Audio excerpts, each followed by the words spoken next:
Dimanche 7 janvier 2024, mesdames et messieurs, bonsoir et bienvenue dans cette nouvelle édition du Journal de Viva en version française.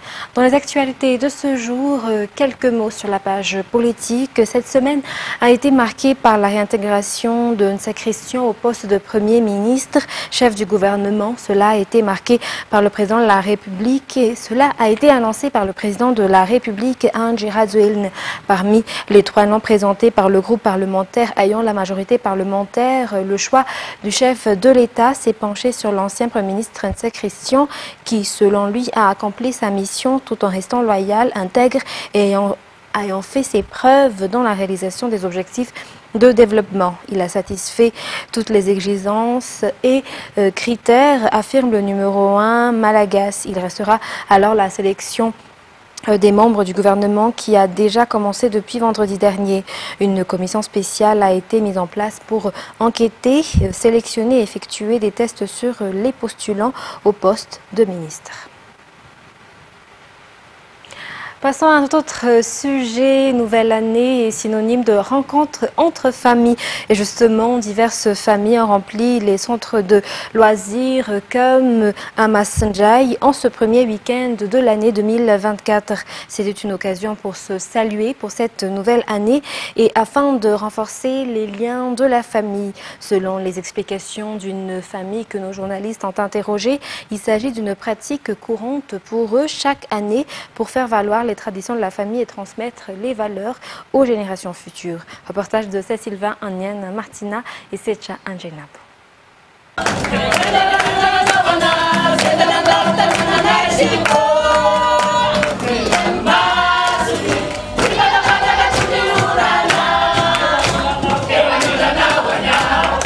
Tous les membres de la famille se sont réunis ici, pas un seul n'a été oublié. C'est le moment de se retrouver et cette journée est prévue depuis plusieurs semaines. Première rencontre en cette nouvelle année, une occasion de se rencontrer, renouer les liens, faire régner la paix et l'unité au sein de la famille. Il s'agit aussi de s'amuser, raison pour laquelle elles ont choisi ce centre de loisirs ici à Massenjai. Aujourd'hui, c'est le jour pour la famille Ramandimson de préparer la nouvelle année. En plus d'être la première rencontre entre frères et sœurs, c'est devenu une habitude chaque année. Tous les membres de la famille font de leur mieux pour se préparer et apporter ce dont ils ont besoin pour cette journée. Par ailleurs, ce week-end marque également la fin des vacances. Par conséquent, c'est aussi une façon de divertir les enfants qui vont reprendre leurs cours.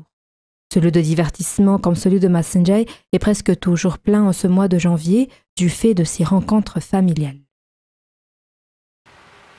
Restons toujours dans ce cadre de rencontre et aussi de donner des présents. Justement, c'est ce qui est synonyme également de cette nouvelle année pour les Malgaches. Justement, la meilleure façon pour les Malagasy de célébrer justement cette nouvelle année est d'offrir un présent symbolique aux parents, appelé également Sulumbudiaku, parce que les parents méritent le respect et surtout pour leur souhaiter une longue vie. Il ne s'agit pas seulement des parents biologiques, mais aussi des parents ou encore ceux des plus âgés dans la famille reçoivent ce présent selon les valeurs malagasy qui existent encore aujourd'hui et qui sont perpétuées par les générations.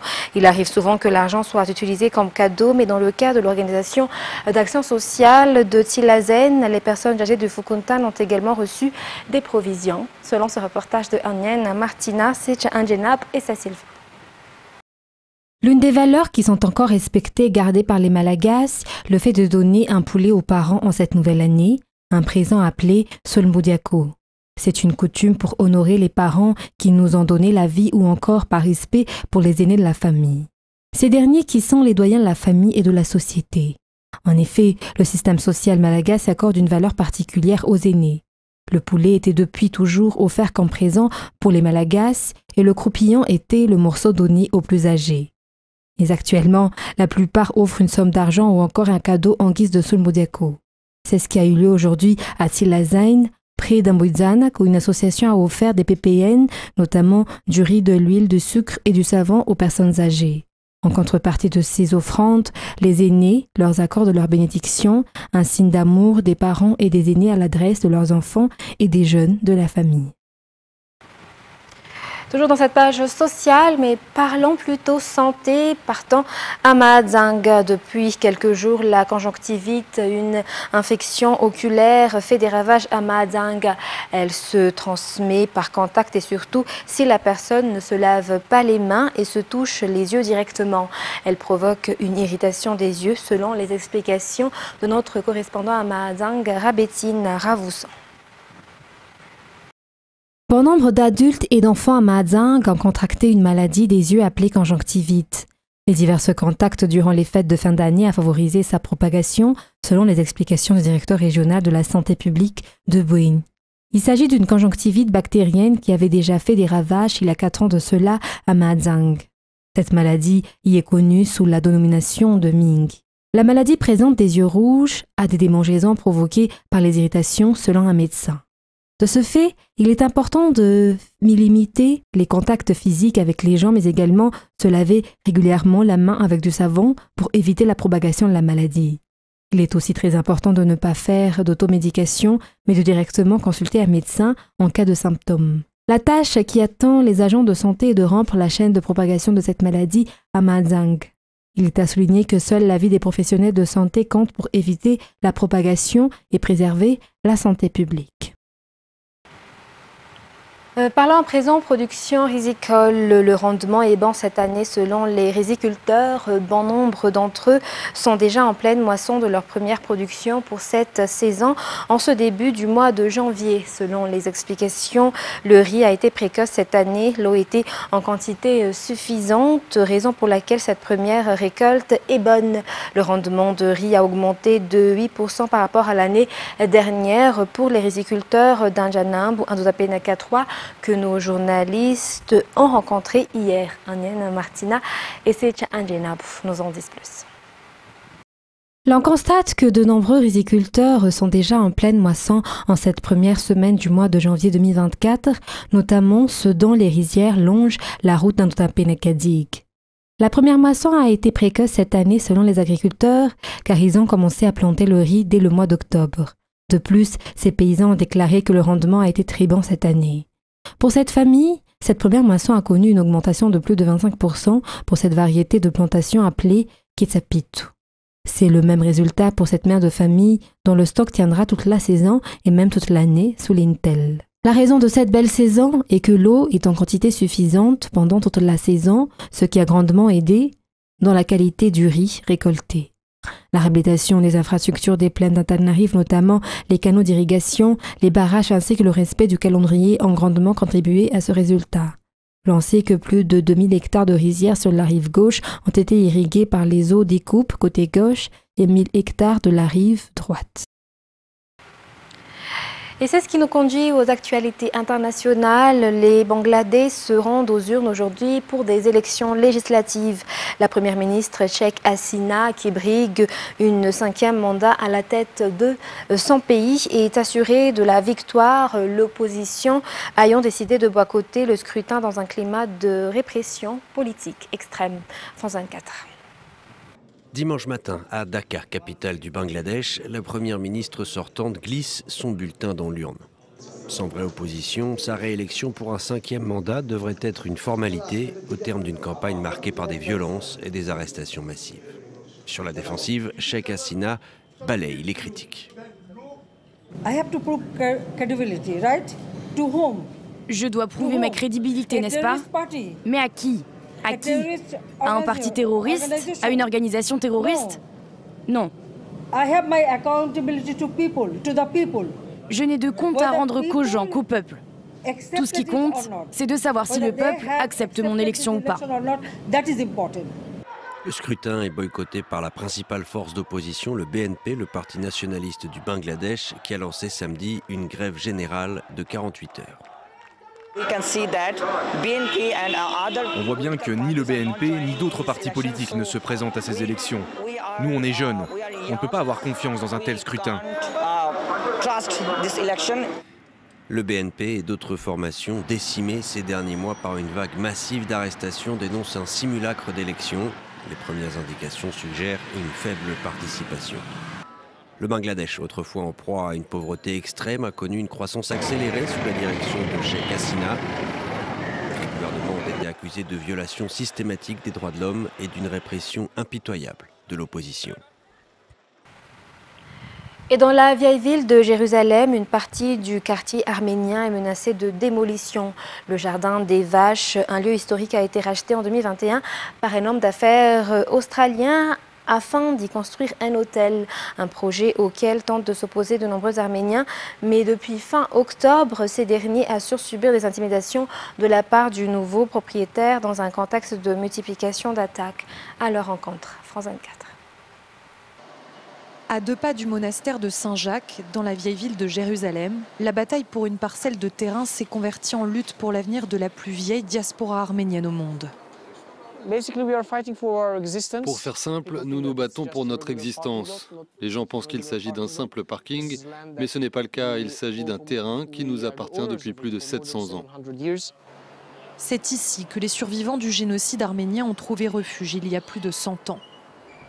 Mais en 2021, un accord a été signé entre un investisseur juif australien et un représentant du clergé arménien pour y construire un hôtel de luxe. Aujourd'hui, des activistes font tout pour que ce site historique ne soit pas privatisé. Nous avons installé cette clôture pour empêcher les bulldozers d'entrer et de s'emparer illégalement du terrain. Les habitants jugent l'accord illégitime car ils n'ont pas été consultés. Certains, comme Hagop Jernazian, campent aujourd'hui nuit et jour dans cette tente ou dans leur voiture. Depuis plusieurs semaines, la communauté subit des attaques répétées, dont certaines sont mandatées par la société à l'origine du projet immobilier, selon l'aveu même des agresseurs. Ils ont avoué avoir reçu de l'argent de la société Xana, pour venir attaquer les Arméniens et essayer de s'emparer illégalement des terres que les Arméniens défendent. Nous avons contacté un responsable de Xana Capital, mais nos demandes d'interview sont restées sans réponse. Ces attaques surviennent alors que le quartier arménien de Jérusalem-Est est au cœur de tensions communautaires grandissantes depuis l'arrivée au pouvoir de l'extrême droite religieuse israélienne. Les lieux saints sont vandalisés par les colons et les extrémistes. Le clergé est attaqué, les membres de la communauté sont attaqués et tout cela s'est produit récemment au cours de l'année écoulée. Les Arméniens de Jérusalem, dont la présence remonte à plus de 1600 ans, sont plus que jamais déterminés à préserver cette terre de refuge. À 11 mois de là. Et Donald Trump battait campagne samedi dans l'Iowa en enchaînant 2 meetings 3 ans jour pour jour après l'assaut du Capitole à Washington. Au cours de 2 longues prises de parole, il a promis de sauver l'Amérique en gagnant la présidentielle 2024. Toujours un reportage de France 24. Mission séduction pour Donald Trump. Après un début de campagne enflammé, l'ancien président républicain repart à l'assaut de l'Iowa. Premier arrêt, la ville de Des Moines, où il a cherché à charmer des milliers de jeunes conservateurs. Vous avez une bonne tête. D'habitude, je ne suis pas face à des gens aussi séduisants. Et la date de ce retour n'est pas laissée au hasard. D'abord, l'Iowa organise ses caucus le 15 janvier, marquant le début des primaires républicaines pour 2024. Malgré ses déboires judiciaires, les sondages créditent Donald Trump de 60% des voix républicaines face à ses adversaires, Nikki Haley et Ron DeSantis. Mais surtout, Donald Trump a rassemblé ses soutiens 3 ans jour pour jour après l'assaut du Capitole, où ses partisans avaient tenté de prendre l'assaut du Congrès américain pour empêcher la certification de la victoire électorale de Joe Biden en 2020. Trump, obsédé par un possible retour à la Maison-Blanche en 2024, a multiplié les attaques contre son principal adversaire, l'actuel président des États-Unis. Il ne peut pas aligner 2 mots, il ne sait pas parler. C'est une menace pour la démocratie parce qu'il est incompétent. Pour convaincre les électeurs, et alors qu'il est menacé d'inéligibilité dans 2 États, Trump tente la rhétorique du tout pour le tout. Avec ce que nous avons déjà réalisé, nous pouvons faire de ce pays un grand pays. Mais c'est notre dernière chance, nous n'en aurons pas d'autre. Donald Trump dispose d'une confortable avance dans les sondages, alors que Joe Biden, lui, souffre d'une cote de popularité parmi les plus faibles pour un président américain, moins d'1 an avant les élections. Un hypothétique retour du républicain à la Maison-Blanche, déjà très commenté aux États-Unis et au-delà. On reste. Sur ce, mesdames et messieurs, c'est la fin de ce journal. Nous vous remercions de votre fidélité. Très bonne suite de programme sur Viva. Au revoir.